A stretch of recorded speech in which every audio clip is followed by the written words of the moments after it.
so I think Red's got the camera good to go. Going, so we do try to record our meetings and the speakers that we have. So if in the future you're not able to attend the meeting and it's something you're interested in, hopefully Red will capture it on camera, and he is able to compress it and make it available on our website. So please frequent the website often. There's a lot of good information on it.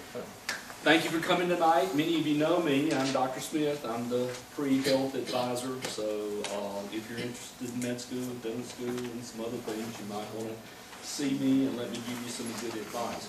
But we're certainly happy that you're here tonight, and we're real excited that we have three very important people from USC School of Medicine. We have Dr. Thornhill, we have Dr. Stallworth, and Dr. Catalana. And I'm just going to let them, I think they're going to do a little short intro, and they have told me there's nothing as far as PowerPoint or anything that is really structured or planned. They're going to kind of just open it up, discuss with you, share with you, have you ask them questions, and have a sort of a question and give and take sort of session. So these individuals here have prominent positions at the medical school at USC, and they are the guys in the know. So anything that you want to know, you want to ask, please, they're here to give you that information. So guys, take it over. Okay, well, thank you, Dr. Smith. How is everyone? Good. Happy to be here. As Dr. Smith said, my name is J.T. Thornhill. I am the Associate Dean of Medical Education and Academic Affairs for the School of Medicine at the University of South Carolina, that other school kind of down the road.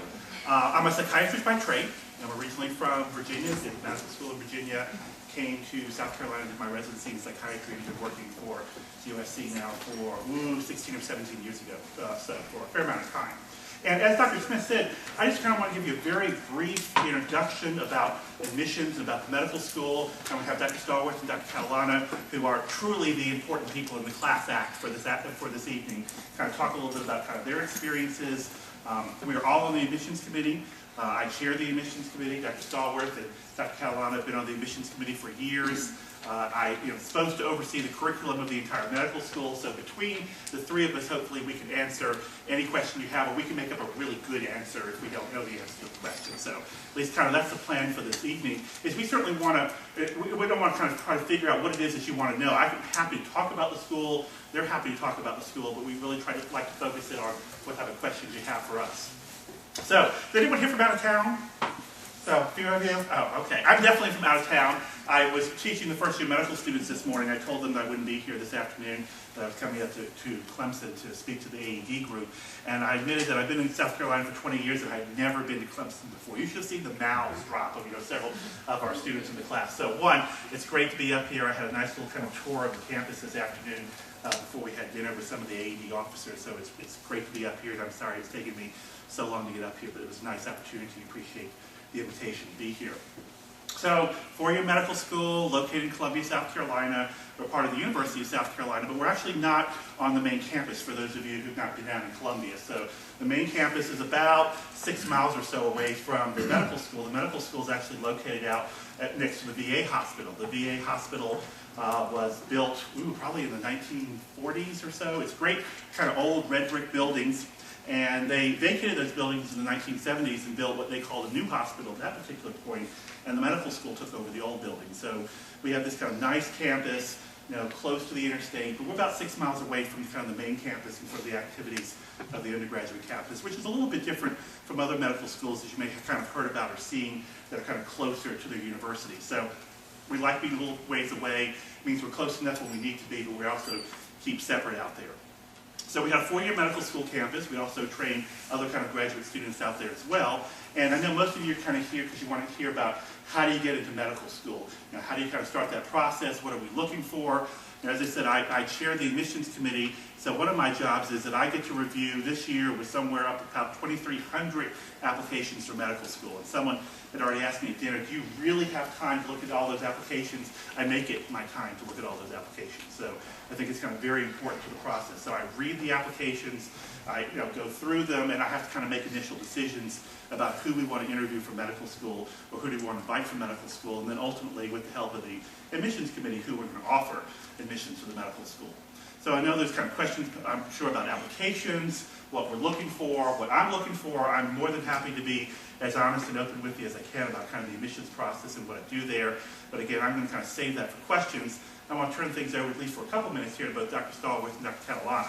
Dr. Stallworth is our director of recruitment, among other things. He is a pediatrician. He's been at the university, longer than I have, but I won't, he'll probably say how long, but I won't say how long. He's also our pediatrics clerkship director, and so I'm going to let him kind of finish his introduction and say a few words. Okay. Thank you, JT. And of course, Dr. Catalano, who's kind of my sidekick and kind of reflects what I do in Columbia, and he's on the Greenville campus, and that's one of the things that certainly we're going to talk about.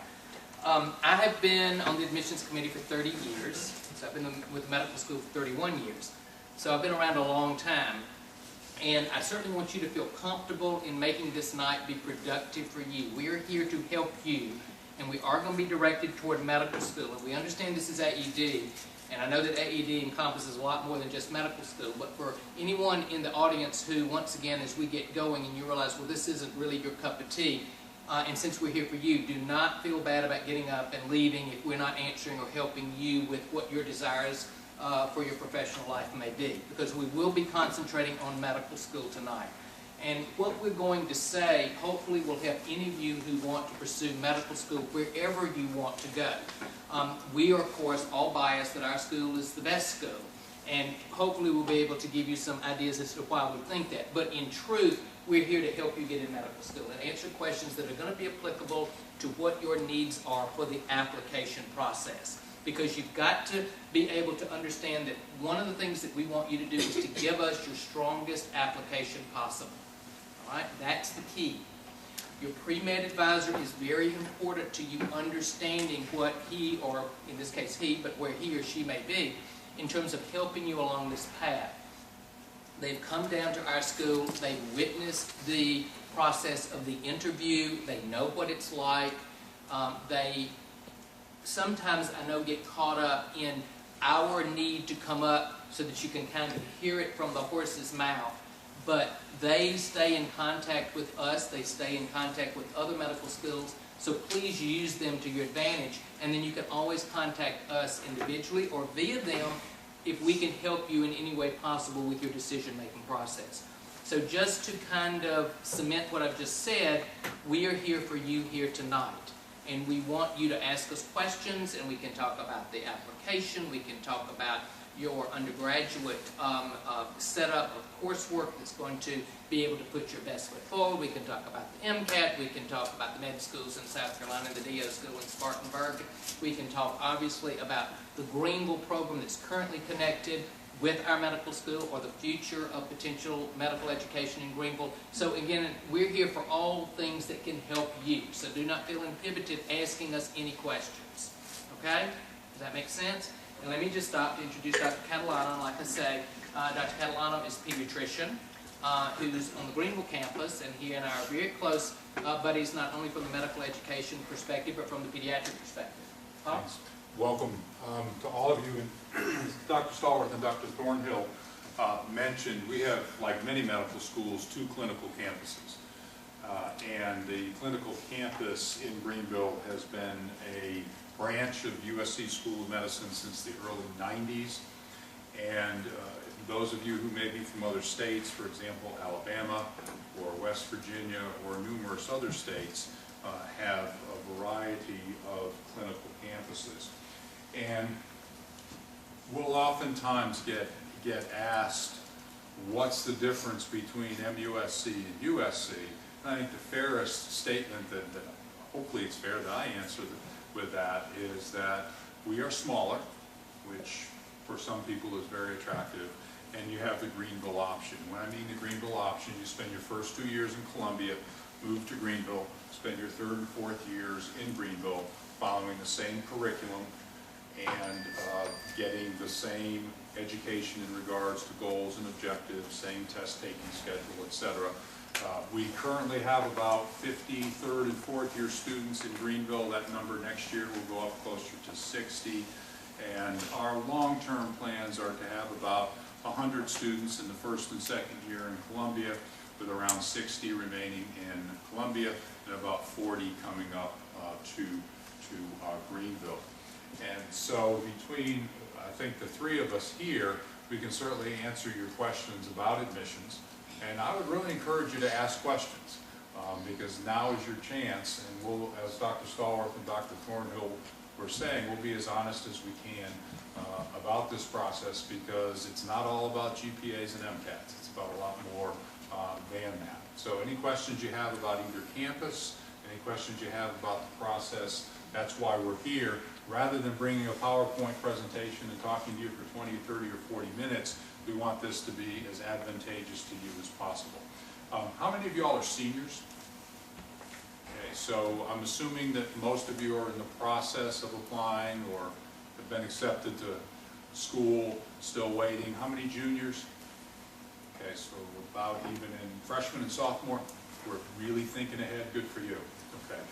So no question is irrelevant, whether you're a freshman or whether you're a senior, whether you've gotten into medical school or you're still waiting. I know some of you have probably, I know at least one of you have already gotten into medical school, and anything that you want to do to share your experiences I know would be valuable as well.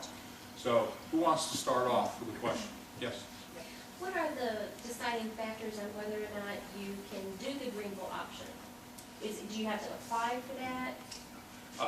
We allow you during your first couple of weeks of school in Columbia to visit both campuses.